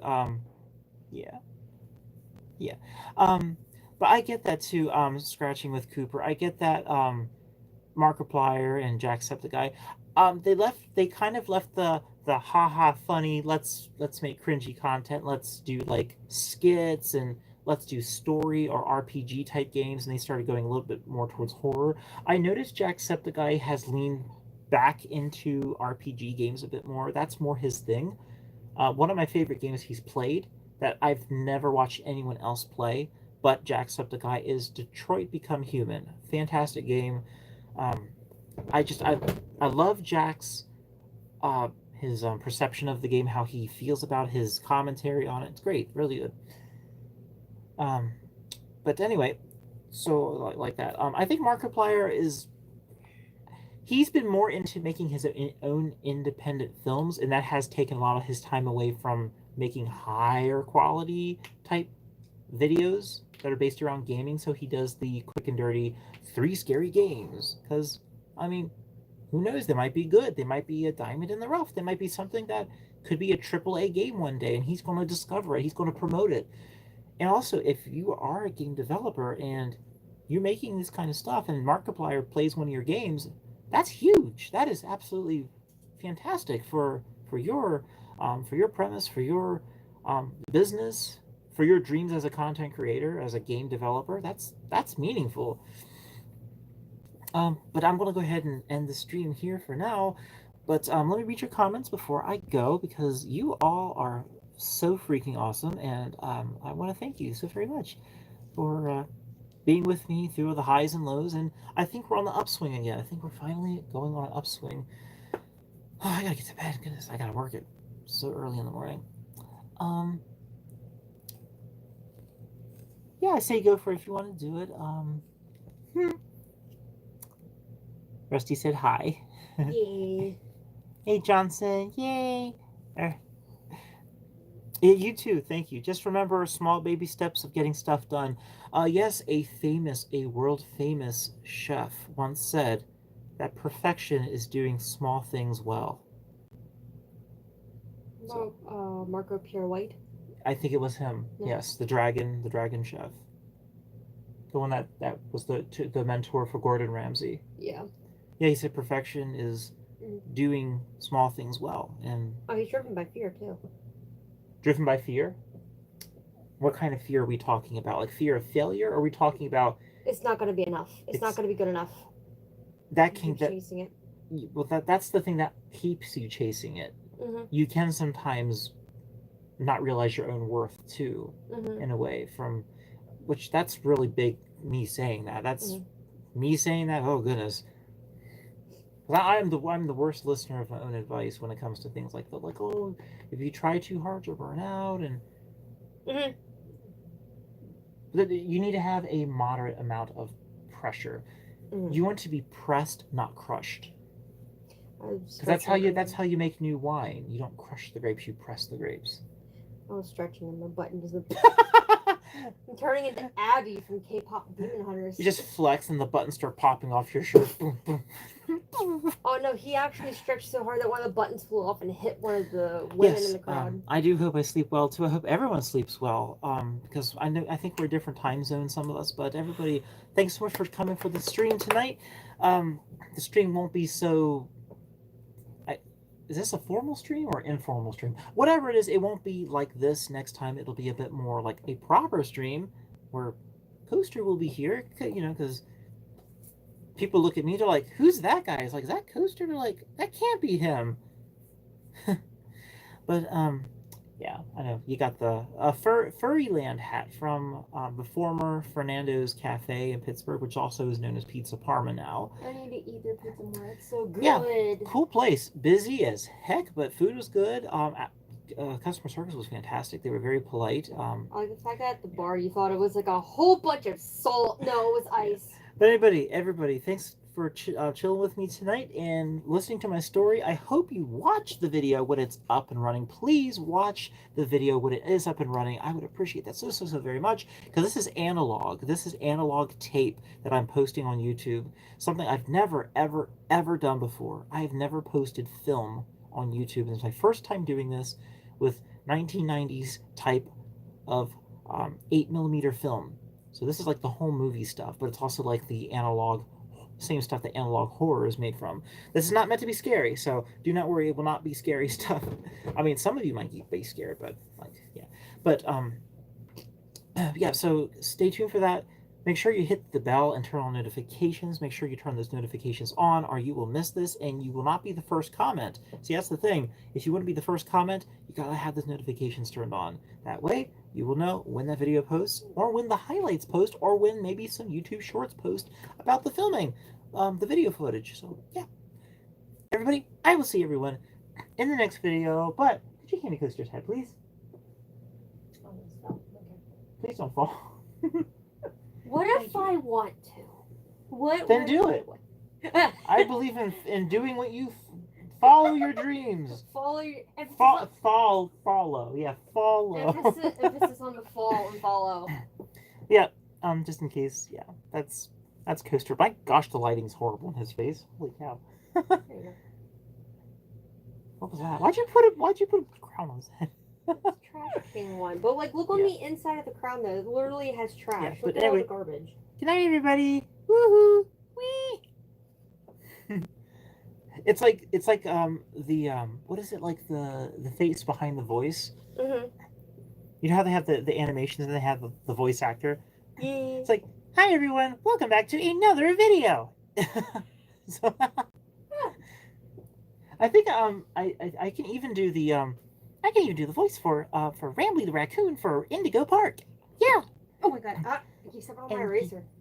and just to let you know, I like trains. Because I think he did. Cause I think he does those kind of things too, right? Like the Indigo, like from Indigo Park, Rambly raccoon. It's like. Anyway, good night, everybody. Bye. Woo. Gosh, I forget how you turn these streams off. It's been so long. Bye.